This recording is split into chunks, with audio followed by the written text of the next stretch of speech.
Rusia, Prusia, Austria y Gran Bretaña, ya que el primer artículo secreto de la Paz de París estableció que el nuevo orden internacional basado en el equilibrio de poderes en Europa sería decidido única y exclusivamente por las 4 potencias.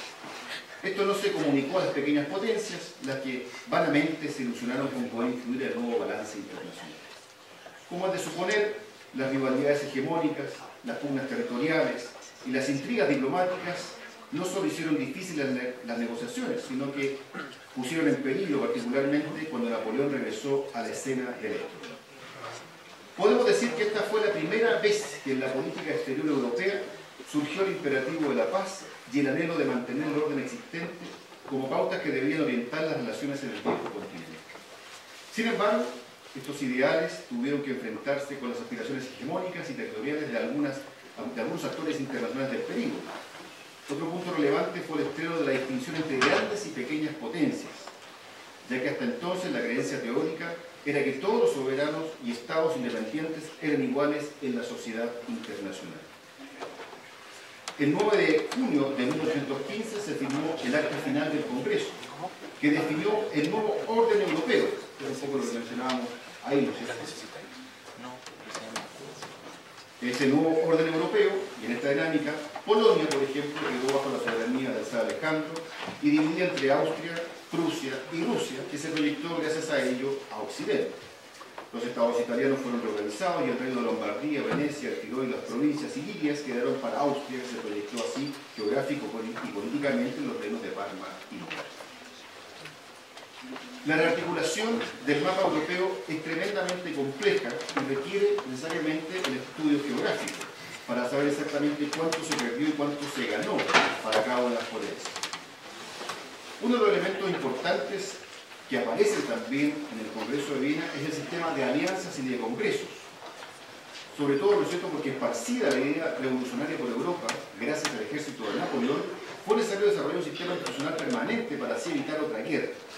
Nació entonces la Santa Alianza entre un emperador católico, el de Austria, un rey luterano, Rusia, y un zar ortodoxo, Rusia, que se comprometieron a que la política internacional debía basarse en preceptos cristianos.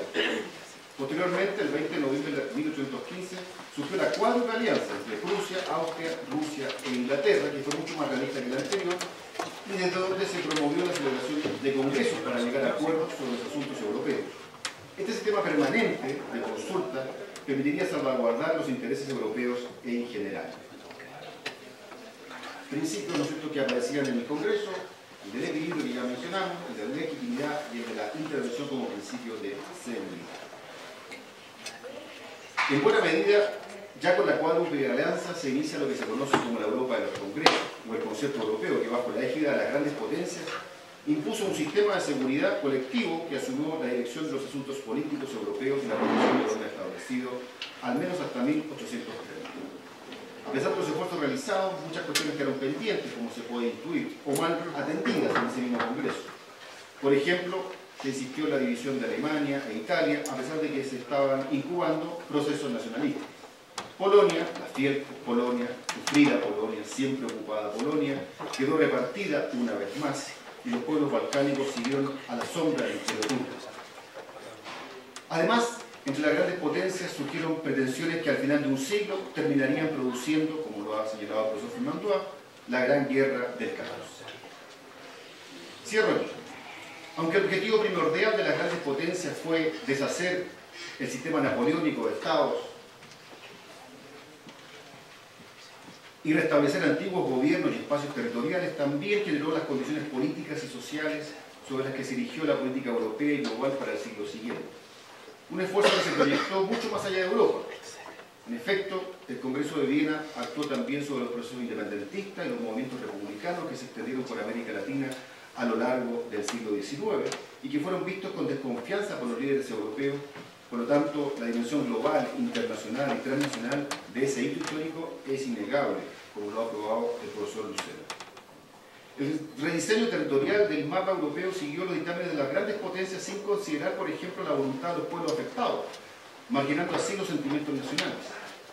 Lo primordial fue aislar a Francia, restablecer la legitimidad monárquica y asegurar el equilibrio de fuerzas.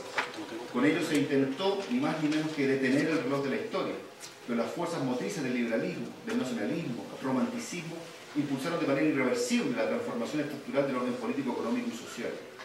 Estas, conjugadas con los cambios globales que produjo la revolución industrial, el colonialismo, la expansión del capitalismo, hicieron que fuera inevitable la continuidad del antiguo régimen. Inviable, perdón, la continuidad del antiguo régimen.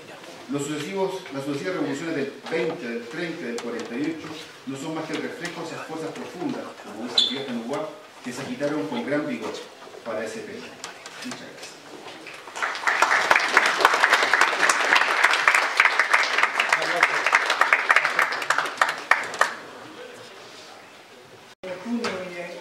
Animamos a que eso ocurra.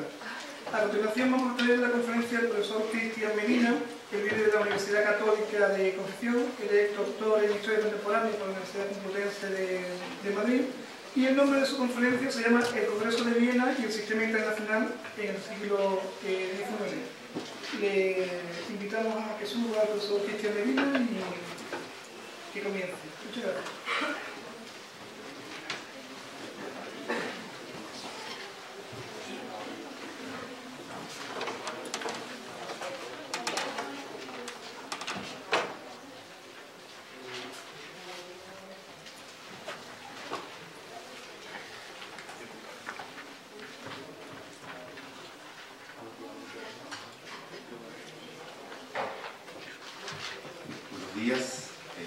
Primero que nada, agradecer la gentil invitación que recibí, la hospitalidad de los colegas, especialmente a Leonel, le agradezco su preocupación, interés en todos los detalles.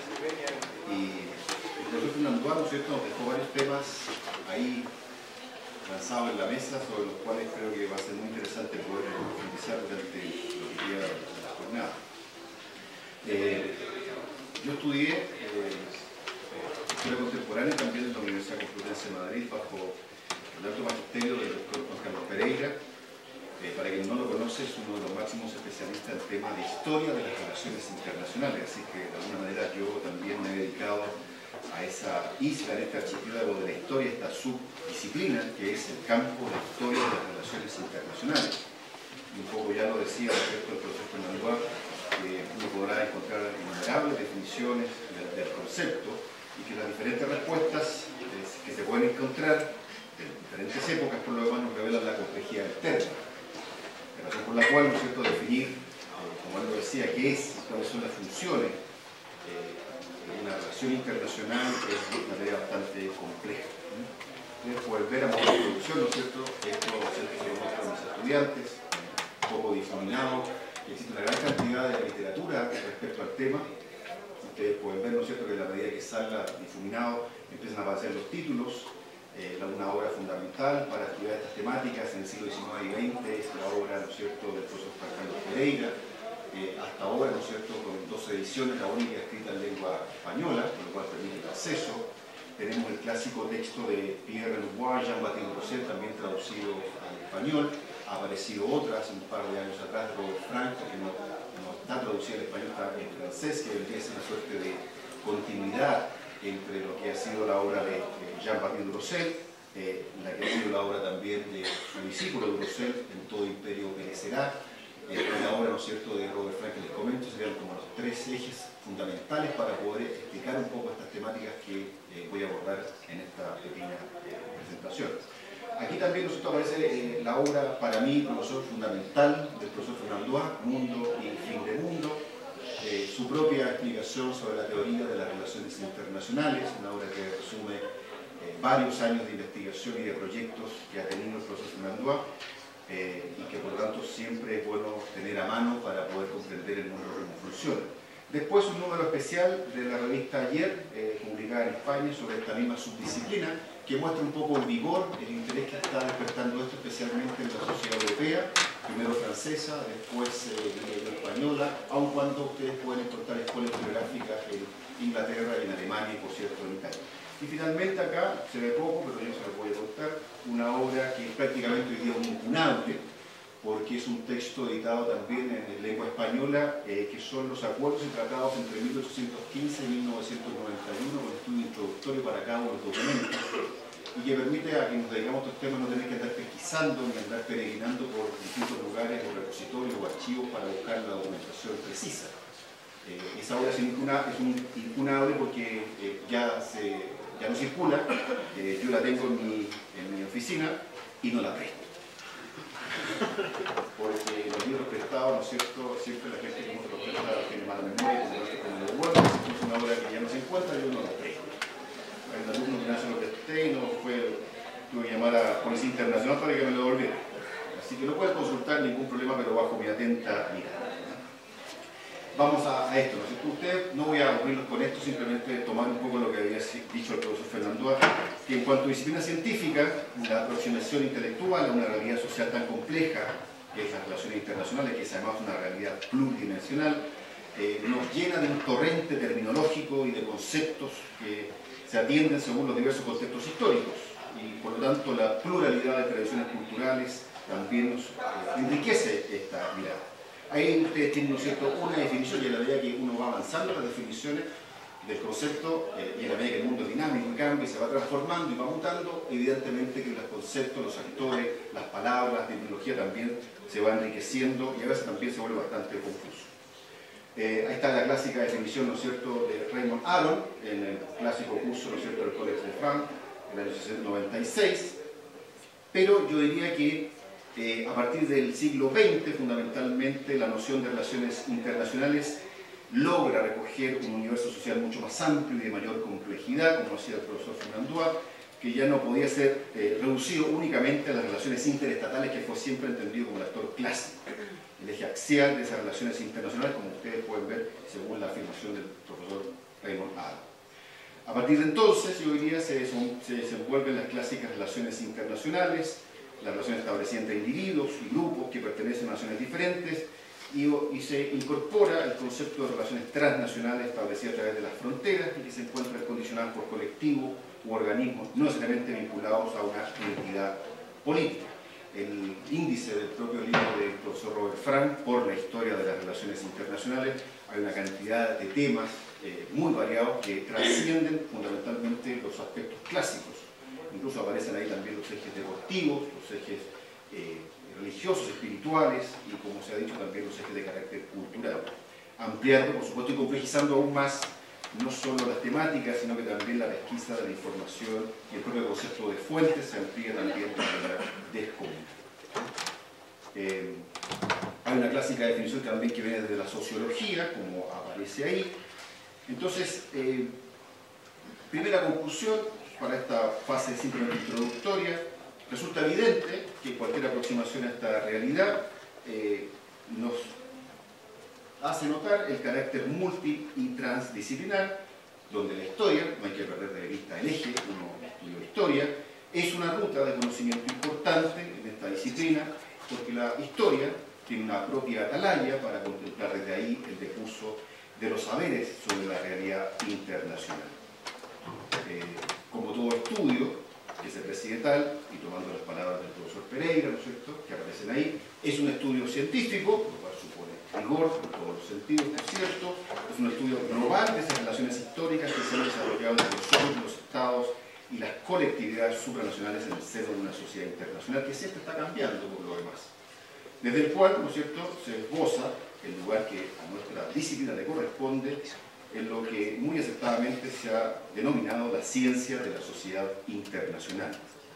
La sociedad internacional tiene su propio desarrollo histórico y la posición de esta subdisciplina, que es la historia de las relaciones internacionales, en el marco general del conocimiento histórico, es importante. Hay muchas disciplinas, como ustedes bien saben, distintas disciplinas científicas que históricamente se han ocupado de explicitar la naturaleza y características del marco internacional, pero desde esta vereda, que es la historia, creemos que tenemos ciertas competencias, ciertas habilidades que nos permiten ayudar y complementar las miradas que se producen desde otras disciplinas. La primera disciplina que se dedicó a esto fue el derecho internacional, en forma histórica, y después, ¿no es cierto?, del derecho internacional como disciplina científica. Uno podrá hablar de la historia de los tratados, o la historia diplomática, como se dijo hace un momento atrás, ¿no es cierto?, que fue el progreso de un momento culmine de esa historia diplomática. Efectivamente, en el Congreso de Viena, como lo veremos, la historia diplomática desempeñó un papel muy importante, sobre todo, ¿no es cierto?, porque durante mucho tiempo lo internacional fue un espacio reservado exclusivamente a la investigación de los diplomáticos, los que eran, en buena medida, los que tenían la información de primera fuente y de primera mano respecto a lo que estaba ocurriendo. Pero la historia diplomática y el derecho internacional van perdiendo terreno en la medida que se va desarrollando el siglo XX, porque surgen otras perspectivas, otras complejidades que no se pueden interpretar ni explicar a la luz de estas antiguas formas de encarar lo internacional. Surgen fenómenos diferentes en la medianía del siglo XX, que por lo tanto la historia diplomática y el derecho internacional no estaban preparadas para ofrecer esta interpretación. Un mundo que se transforma, que da origen a una sociedad internacional totalmente distinta, y por lo tanto, ¿no es cierto?, la erupción en gloria y majestad de las relaciones internacionales en el sentido que lo conocemos hoy día, es decir, un método científico autónomo, hace necesario que la historia se haga presente para poder estudiarla con propiedad. Ahí, ¿no es cierto?, una pequeña imagen para amenizar, ¿no es cierto?, lo que nos convoca hoy día, y no olvidando, ¿no es cierto?, que lo que nos reúne son los aspectos internacionales del siglo XIX, que, como les he señalado, tradicionalmente se han abordado desde la óptica de la historia diplomática y de la historia de los tratados.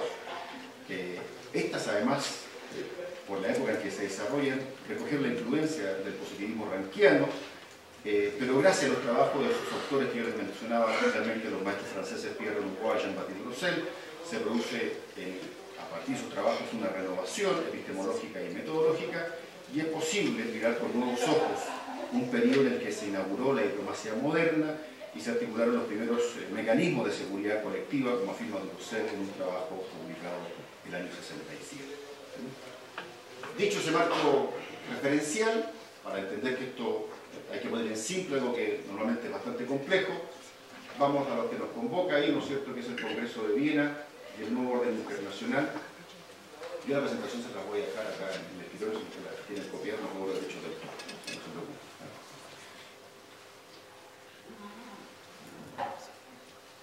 Hace 200 años, el 25 de septiembre de 1814, el zar de Rusia, Alejandro I, y el rey de Prusia, Federico Guillermo III, entraron a Viena para encontrarse con el emperador de Austria, Francisco I. Yo noto estos personajes y los coloco ahí para que se den cuenta que es una época, digamos, de un encuentro de gran importancia. El profesor Fernando, ¿no es cierto?, tiene un artículo muy interesante sobre las grandes visitas que recibió Chile. Eran aquella época en las que las visitas ilustres se quedaban varios días. Un día, ¿no es cierto?, uno se anda muy apurado, no se entera que Chile recibió a tal o cual dignatario, a cual representante importante, porque, en fin, se quedan un par de horas. En estos periodos, ¿no es cierto?, es de una extensa negociación y por lo tanto acuden los principales líderes del mundo europeo y se dio inicio con esta presencia estelar a unos encuentros diplomáticos, o uno de los encuentros diplomáticos más importantes del siglo XIX, y que le entregó a Europa un periodo de paz muy extenso. Está en el peso el Congreso de Viena, que dura desde el 1 de octubre de 1814 al 9 de junio de 1815, para que logren dimensionar la cantidad de meses que estuvo esto en la palestra, que puede ser analizado entonces desde múltiples perspectivas. Lo que vamos a presentar acá simplemente es una perspectiva histórica en clave internacional, pero también podría ser analizado desde el punto de vista económico, político, cultural, de socialité. Por supuesto, ¿no es cierto?, ya nos decía el profesor Fernando que había espacios también para la socialización. Puede ser analizado desde el punto de vista de las relaciones internacionales, podemos adentrarnos también en los temas jurídicos y, por qué no, en los aspectos diplomáticos. Pero nuestra mirada es la de la historia de las relaciones internacionales, en razón que nos permite aproximarnos al contexto del fenómeno, a su época y su alcance.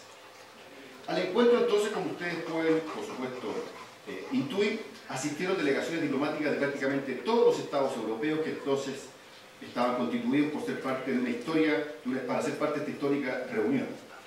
Hacemos la lista: estaba Prusia, Rusia, Gran Bretaña, Francia, España, Portugal, Suecia, Noruega, Dinamarca, los Países Bajos, Suiza, la República de Génova y los estados pontificios, para nombrar los más relevantes, pero también había otros 180 gobiernos más de toda condición y tamaño, que para el siglo XIX era algo absolutamente inusual. Tenemos entonces una nutrida y selecta concurrencia que permite visualizar, por lo tanto, que fue mucho más que solo el triunfo de los reaccionarios sobre el experimento napoleónico. En efecto, Viena puso de manifiesto también un riquísimo corredor de ideas, de protagonistas y figuras comprometidos con sus intereses y alianzas surgidas para cristalizar objetivos y aspiraciones. El Congreso tiene así una importancia histórica incuestionable, de momento auroral de la diplomacia moderna y auténtico renacimiento de un sistema internacional que sirvió de ejemplo por la posibilidad que entregó por casi un siglo. Son los años del denominado concierto europeo. Los artífices del Congreso vieron el equilibrio físico y moral la clave para la estabilidad europea. Tanto el equilibrio de poder como el sentido de justicia compartido minimizaron la solución bélica de las relaciones internacionales.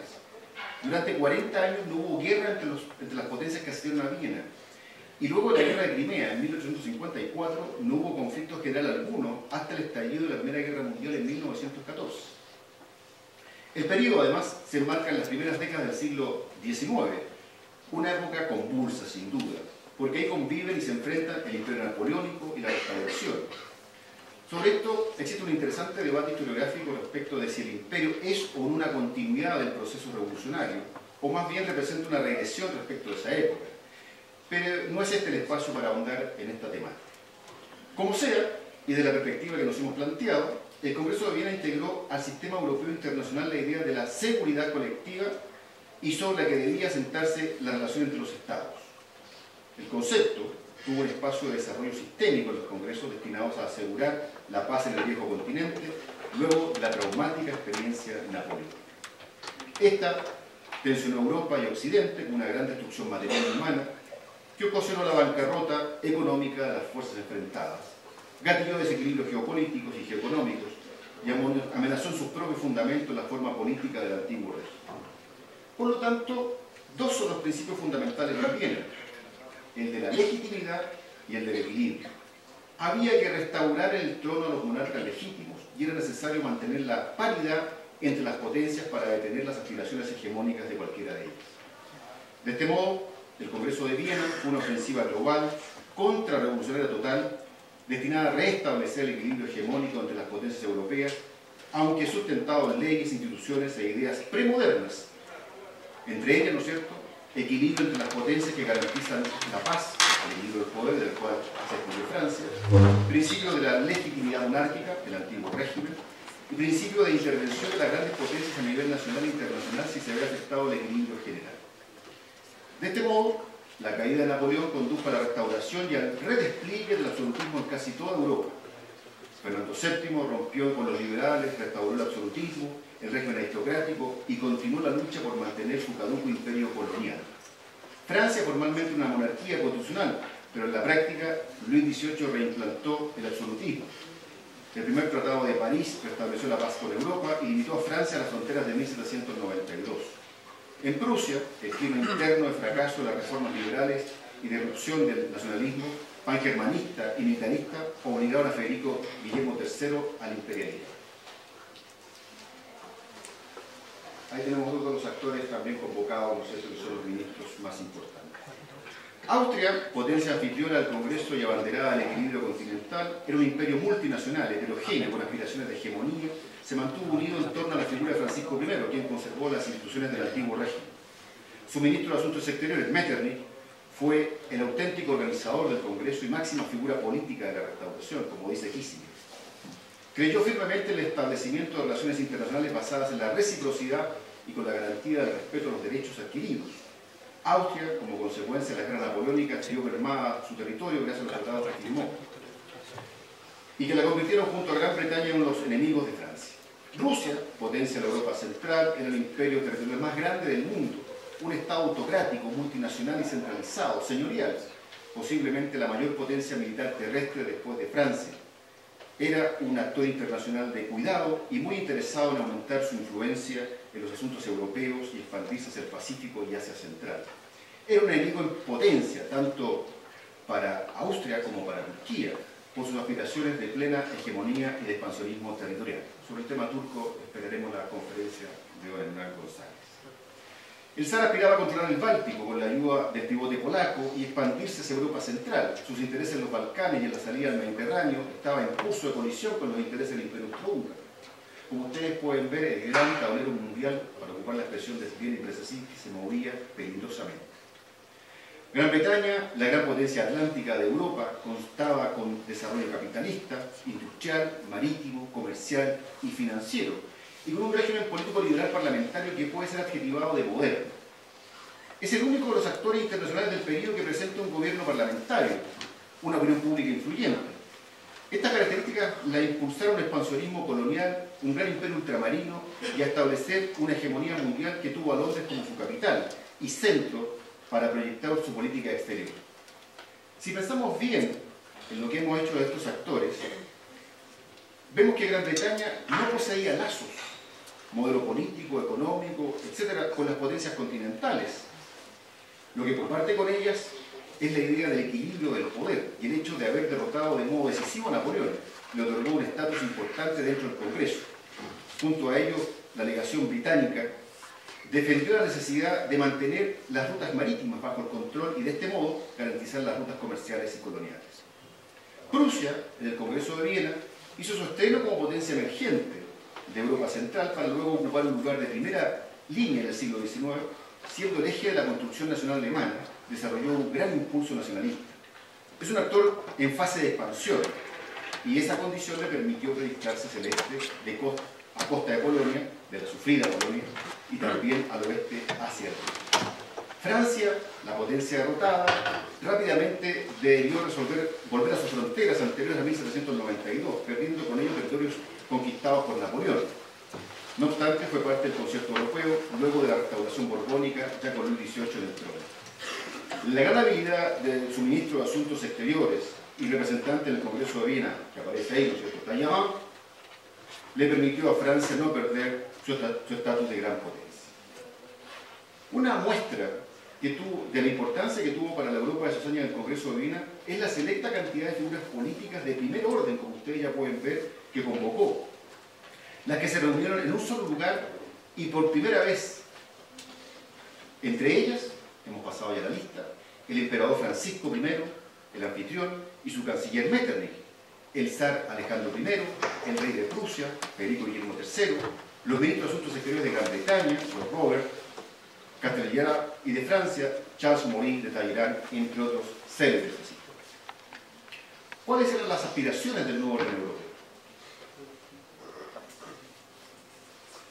El panorama internacional se articuló, como hemos dicho, bajo la lógica de ese equilibrio del poder y frenar así las aspiraciones que venían más allá de los Cárpatos y con arreglo a los intereses de las grandes potencias. Ninguna potencia continental podría someter a Europa, esa fue la máxima.